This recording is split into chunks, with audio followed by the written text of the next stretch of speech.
Hello student, स्वागत है आप सभी का डिफेंस एकेडमी के यूट्यूब चैनल पर।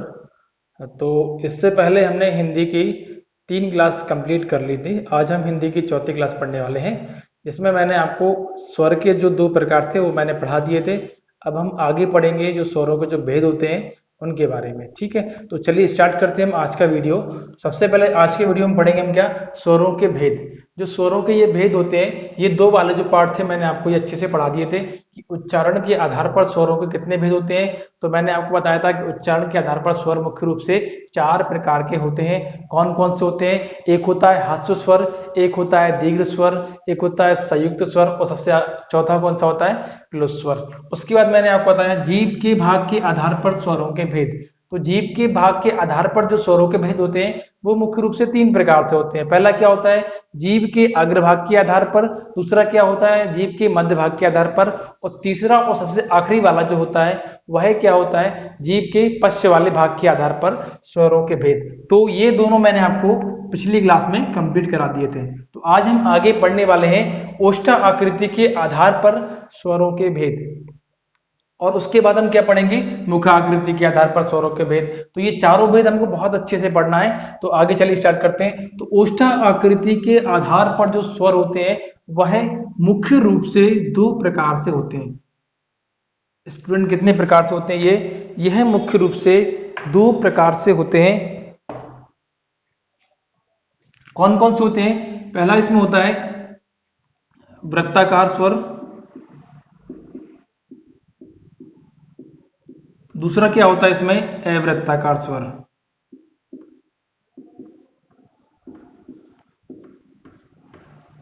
क्या बोला मैंने यहाँ पे?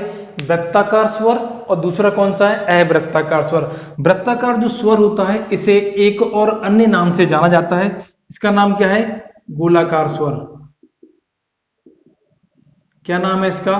गोलाकार स्वर। इसी प्रकार से इसको भी एक अन्य नाम से और जाना जाता है। इसको क्या बोलते हैं अपन? अगोलाकार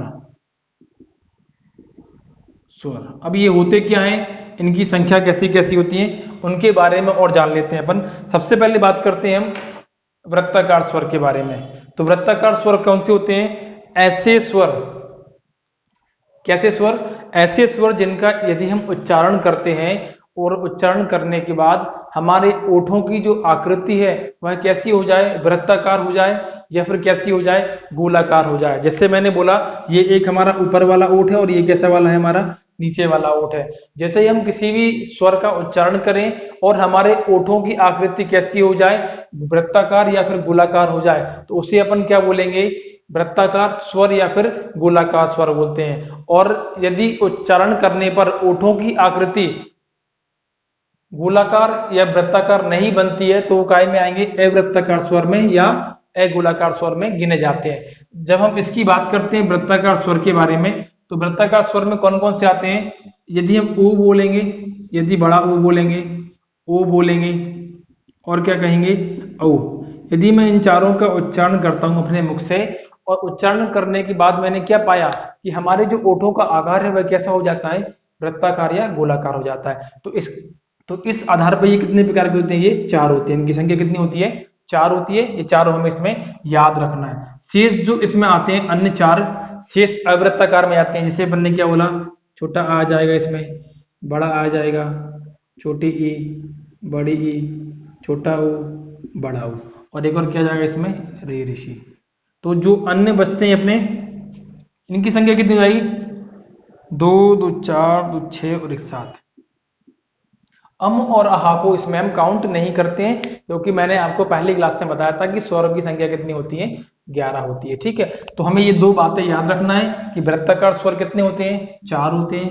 उ, बड़ा उ और औ होते हैं। उसी प्रकार से अवृत्ताकार जो शेष जो बचे होते हैं वो क्या होते हैं? हमारे अवृत्ताकार स्वर होते हैं। तो आप इसको अच्छे से नोट कर लीजिए, स्क्रीनशॉट ले लीजिए, मैं फिर रब कर देता हूँ। फिर आगे हम पढ़ते हैं मुखाकृति वाले। ठीक है, पढ़ लीजिए इसको, मैं रफ कर देता हूं इसको। अब आगे हम जानेंगे इसमें कि मुख की आकृति के आधार पर स्वर कितने प्रकार के होते हैं। तो हमारे मुख की आकृति के आधार पर जो ये स्वर होते हैं ये मुख्य रूप से 4 प्रकार के होते हैं। कितने प्रकार के होते हैं बच्चों?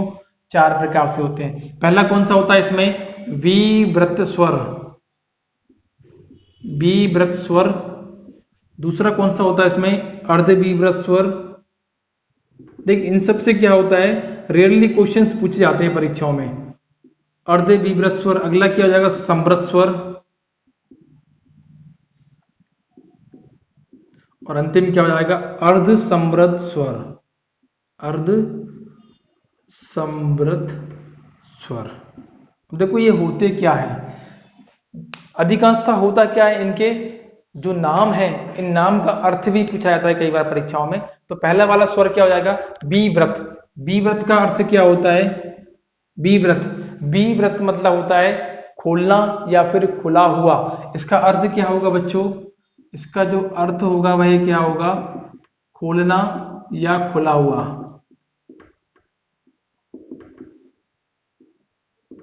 ठीक है, परिभाषा क्या होगी, ऐसे स्वर जिनका उच्चारण करने पर हमारा जो मुख है वह क्या हो, सर्वाधिक खुलता हो, उसे अपन क्या बोलते हैं, विव्रत स्वर कहते हैं। इनकी संख्या कितनी होती है, एक होती है।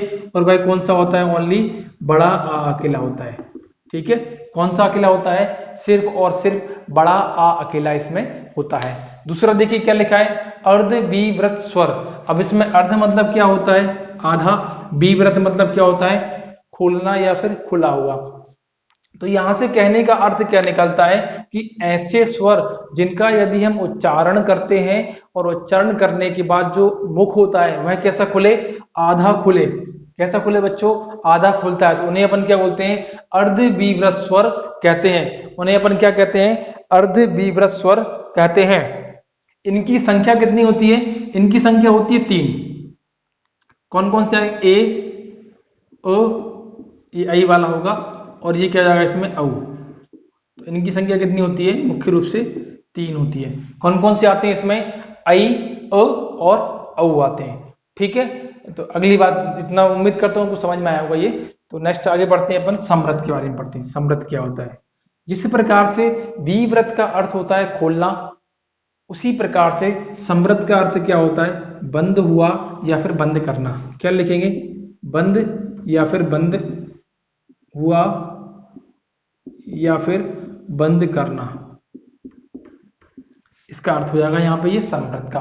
तो परिभाषा क्या बनेगी यहाँ से बच्चों, परिभाषा यहाँ से ये सिंपल सी बनेगी कि ऐसे स्वर जिनका यदि हम उच्चारण करते हैं और उच्चारण करने के बाद जो मुख की आकृति हो वह कैसी हो, या फिर उच्चारण करने के पश्चात मुख क्या हो जाए, बंद होता हुआ सा प्रतीत हो जाता है। कैसा हो जाए, जब हम उच्चारण करें और उच्चारण करने के बाद जो मुख हो कैसा हो जाए, बंद होता हुआ प्रतीत होता हो, तो उन्हें अपन क्या बोलते हैं, समृत स्वर बोलते हैं। उन्हें अपन क्या बोलते हैं, समृत स्वर कहते हैं। इनकी संख्या कितनी होती है, इनकी संख्या होती है मुख्य रूप से 5। कौन कौन से आएंगे इसमें, एक आएगा इसमें छोटी ई, बड़ी ई, छोटा ऊ, बड़ा ऊ, और एक और क्या होगा इसमें, रे ऋषि। तो इसमें कितने होते हैं, इनकी संख्या होती है कितनी, 5 होती है। परीक्षा में डायरेक्ट पूछे जाते हैं कि समृत स्वर इनमें से कौन सा है कौन सा नहीं है, तो आपको इनके जो वर्ड हैं वो उनको याद रखना है स्वरों की। ठीक है, अब आगे बात करते हैं अपन अगला वाला। अगला क्या लिखा है यहाँ पे, अर्ध समृत स्वर। अब ये क्या होता है, अर्ध मतलब होता है आधा, और समृत मतलब क्या होता है, बंद हुआ या फिर बंद करना।